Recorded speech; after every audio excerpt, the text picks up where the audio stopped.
Get ready to succeed using our cutting-edge high-trust strategies and achieve the success you've always dreamed of both on and off the job. Welcome to Todd Duncan TV. Are you ready? Hey, it's Todd Duncan. Welcome to Todd Duncan TV. Good to be with you again this week. We are in the midst of a 8-week series on what are the habits the top 10% of performers engage in on a regular basis in the marketplace. Before we get into this fourth habit, I want to just again reiterate my appreciation for you taking time out of your week.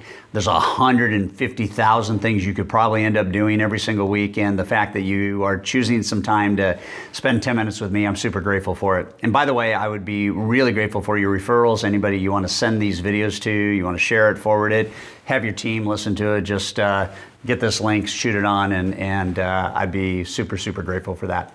So I've had a chance over my career to not only be a top performer, but really look at top performers. I've interviewed over 1,150 top performing lenders and real estate professionals in my time owning our company. I continually research and develop top producing strategies around the theme of high trust and what does that look like in the marketplace. And I'll tell you that this particular habit this week resonates with me greatly because it was the habit that I learned early as a 23-year-old loan originator, not really knowing how to sell, not knowing that there was a way to sell, not knowing that there was a process that could actually become a sales methodology or a sales protocol. So I got the good fortune early in my career to run into a guy that was cranking and doing a ton of volume, and I got lucky enough to kind of come under his wings, and he began mentoring me. And one of the things he said early on is he said, you really need to understand that selling is a process, and it starts off with a level of needing to create excitement around who you'd like to do business with, to get them really fired up about the idea of meeting with you. What do I say? How do I say it? What do I send? How do I send it? How do I package me? And how do I use that as a methodology in the marketplace to really be different and to disrupt and separate myself from a sea of sameness? He says, once you have that kind of down pat, then when you have a chance to sit down and engage in a process, then you want to be really, really good at asking. And that's why last week's episode, if you didn't watch it, you've really got to watch it because we went into the power of strategic interviewing and active listening.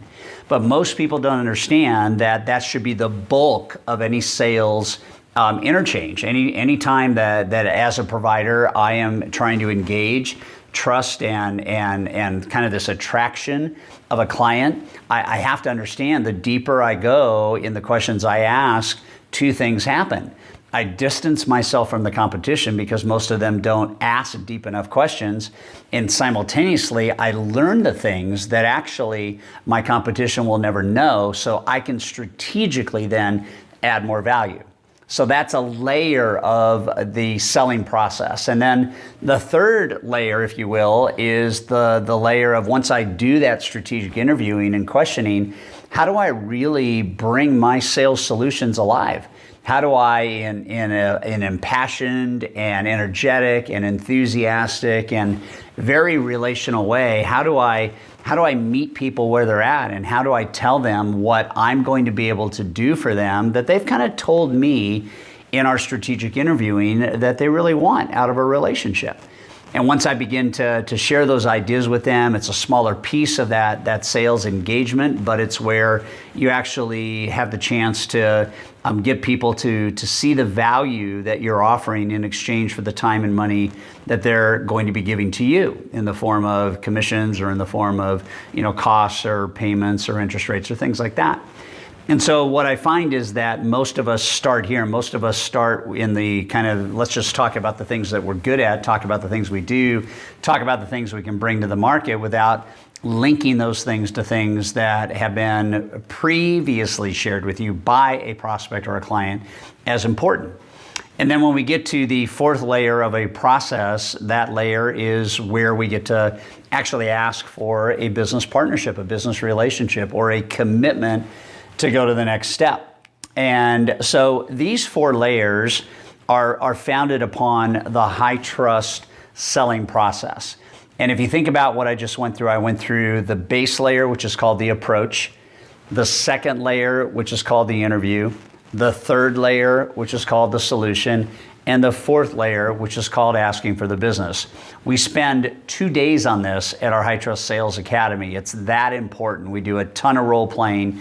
I can't do it on a 10-minute video, but I can tell you that this is the game changer. There's a very simple kind of acrostic that I'll give you that if you memorize this, it'll help you memorize the process.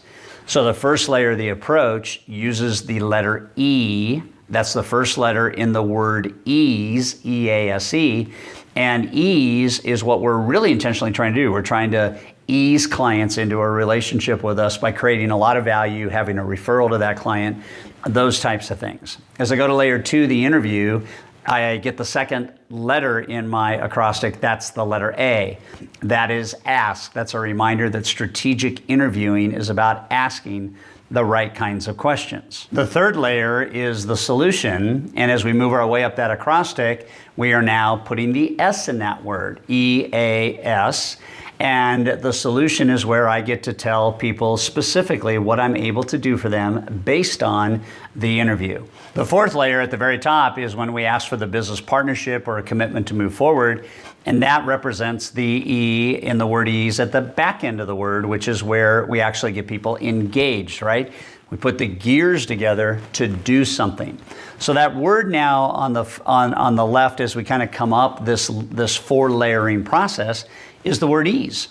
And when you ease people into a business partnership, you increase conversion because you increase respect, you have shown empathy, you have a positive attitude about what you can do, and theoretically, if you follow the right process and you take the spotlight off of you and you put it on the client, then the client feels your love. They feel the fact that you really, really deeply care about them. And so then the key to the whole process is continuing to do that with clients so you never lose them, constantly re-engaging them, asking more questions, finding out what you need to do that you're not doing that you need to do better, checking in with the client during the processing of a loan, for example, or a contract, from the time I buy to the time that sale goes through. Those are the ways you can continue to deepen relationship and deepen respect and love and all the things that kind of go along with high trust. And I think at the end of the day, what begins to happen is when you know what to do, you do it better. When you don't know what to do, you tend to wing it. And when salespeople wing it, they will never, ever be in the top 10%. Okay? So this is habit number 4. It is the habit of making sure you have a high trust sales process. For more information on high trust and the sales process, go to hightrust.com. Check out the High Trust Sales Academy.